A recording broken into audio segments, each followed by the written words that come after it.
Okay, let's unpack this. We are jumping headfirst into a deep dive today, looking at Ashnikko's track, Stupid, featuring young baby Tate. Such a big one.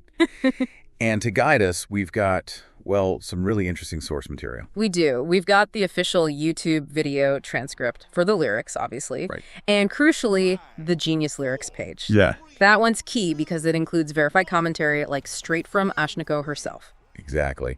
And for you, our listener, our mission here is pretty straightforward. We're going to use these sources to figure out the core message, Yeah, the themes. And get a real feel for the creative process behind Stupid. And we're sticking just to these sources, right? So you get a quick, kind of insightful understanding based purely on what we have here. Purely on the material. Right, straight from the source. And just to set the scene a little from that Genius page, the song dropped July 12, 2019. Track 3 on her EP, Hi, It's Me.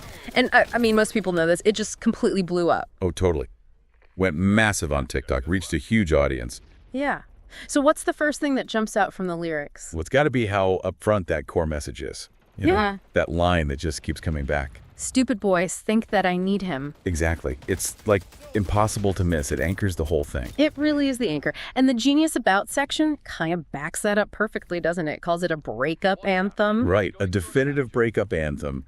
And it highlights empowerment as a major theme.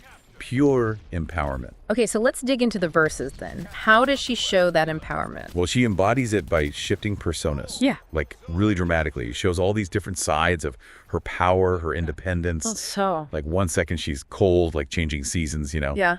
Then bam, she's red hot like a demon. Oh, wow. Okay, big shift. Huge shift. And she even says she's a ghost for no damn reason. So it's not like one fixed personality. She's flexing. Flexing different parts of her identity. And those lines feel like declarations, right, of self-worth. Almost playful dominance sometimes. Absolutely. When she says I'm spicy or hot to touch, too much, too pricey. Yeah. Or using things like heathen, I'm in your psyche, or pussy power, and crowning herself Big Boss Bowser. Yeah, Bowser. It's not just random. These are like really potent images. They're meant to project strength, total control. And that control, it extends right to how she talks about the stupid boy, doesn't it? Yeah. The language is so confrontational. Completely dismissive. Yeah. She's not just ignoring him, she's actively taking apart his view of himself. Like those lines about him fantasizing or salivating over me, sir. Yeah. Or imagining him telling his mom he found a keeper while his knees get weaker.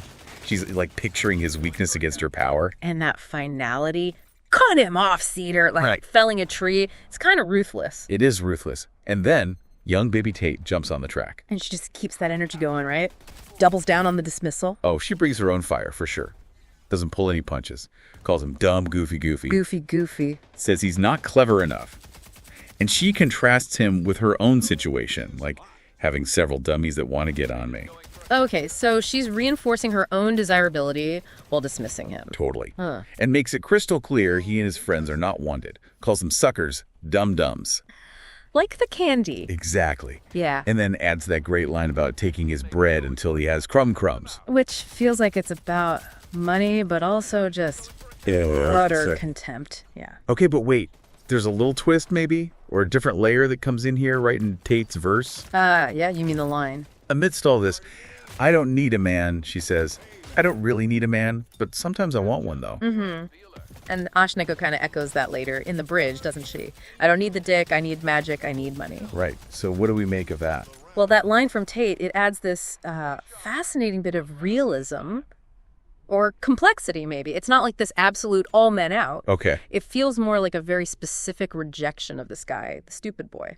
And Ashnikko's lines clarify what she actually wants instead of things like magic, money, other forms of fulfillment. And what about that Peter Pan's line? The Genius commentary mentions that. Right. That's a great pun.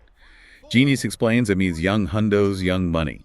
So again, it reinforces that focus on like financial independence or success being more important than needing a relationship. So it shifts focus from just rejecting him to affirming herself and her other priorities. Okay. Exactly. And just quickly, before we move to the creation story, those sounds at the start, the wet.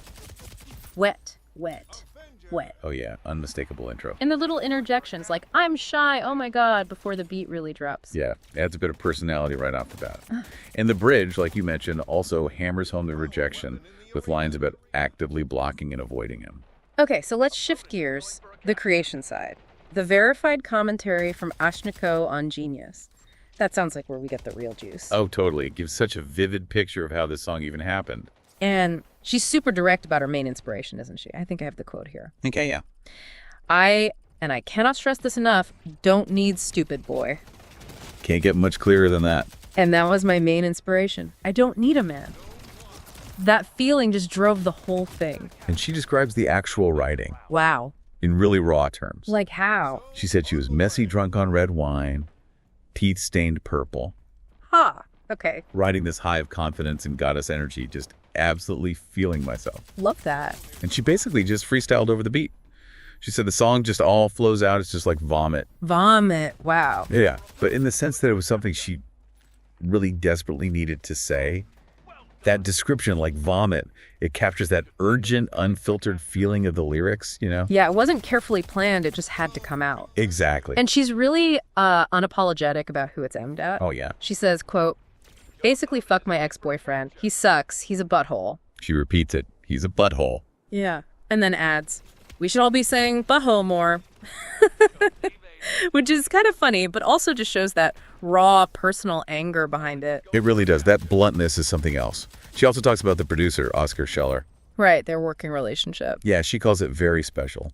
Says he makes beats specifically with her in mind. And when he played her this beat, She knew instantly. she said she needed this beat, I need this beat.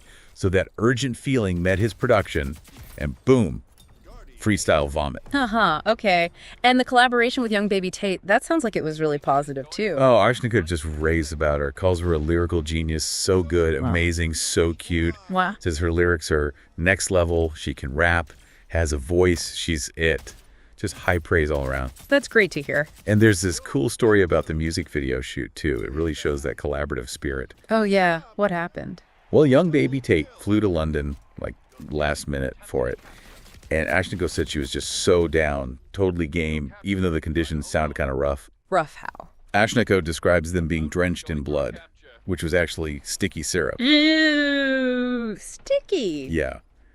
And it was apparently windy and cold outside, plus there was a snake involved. A snake. And Ashnikko thought Tate might balk, you know?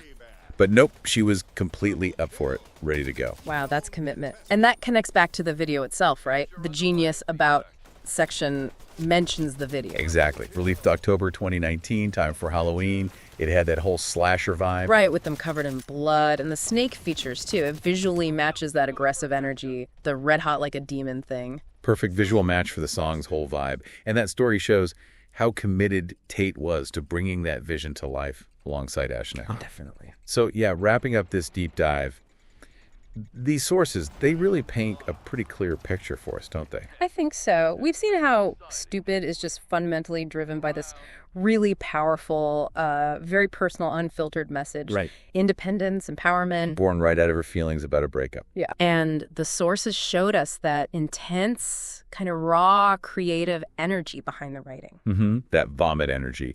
Plus, the really positive, dedicated collaboration she had with her producer and with young baby Tate, they were clearly all on the same page. And hopefully for you listening, digging into these sources, especially hearing Ashnikko in her own words, it gives you a much richer sense of the song, right? Beyond just hearing the track. Yeah, you get the intention, the raw feeling behind the art. Exactly. Which actually leads to maybe one final thought we could leave you with, sort of building on everything we've looked at. Okay. The song is presented very clearly as this anthem about not needing a man.